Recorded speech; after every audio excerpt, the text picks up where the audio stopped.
You are very worried about how your investigation will go, where no one before you could properly solve the case and finally complete it. You are very worried about this and are afraid that you will be disturbed by locals from another district, which has its own rules, unlike all other districts, where the rules are equal for everyone. Everyone who was investigating in that area could not do anything to the end because of the strange rules. And it bothers you very much. You were in these thoughts all the time. You were so deeply immersed in them that you didn't notice how you stepped off the sidewalk onto the road while walking straight. Fortunately, Connor caught you by the hand in time and pulled you back to the sidewalk. The partner looked at you and asked if you were all right. You said everything was fine, but Connor knew something was wrong. With his look, he made it clear that he knows that you are not telling him something. Then you exhaled and told me about your thoughts about the investigation.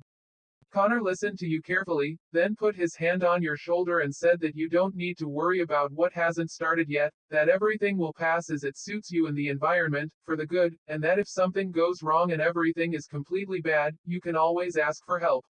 And yet, he said that you need to live in the present, not the future. Because no one can know what can happen to him in a second, a minute, an hour, a day, a week, or even a year. Living with thoughts about the future, you cannot enjoy what is here and now. And now you are on vacation for 2 weeks, just to relax, put all your thoughts in order and enjoy what you usually don't have time to enjoy while working, do what you like.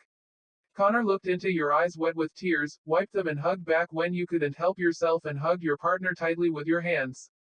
You thanked the guy for the support at that moment, because it was so hard for you that you didn't understand where to put yourself and what to do.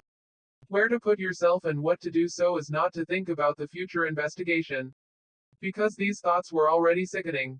The brunette responded to gratitude with a kiss on the top of his head and asked to look around and try to enjoy what you see and feel. Foliage on trees, people passing in the distance, cars and cyclists passing by, bright shop windows, residential buildings. Then you realized what it means to be here and now, to be in the present. You took your partner's hand, looked into his eyes, then at his smile and kissed him. This moment didn't last long, but you realized even more what it's like to be in the present. You moved away from each other and still holding hands. At that moment it started to rain.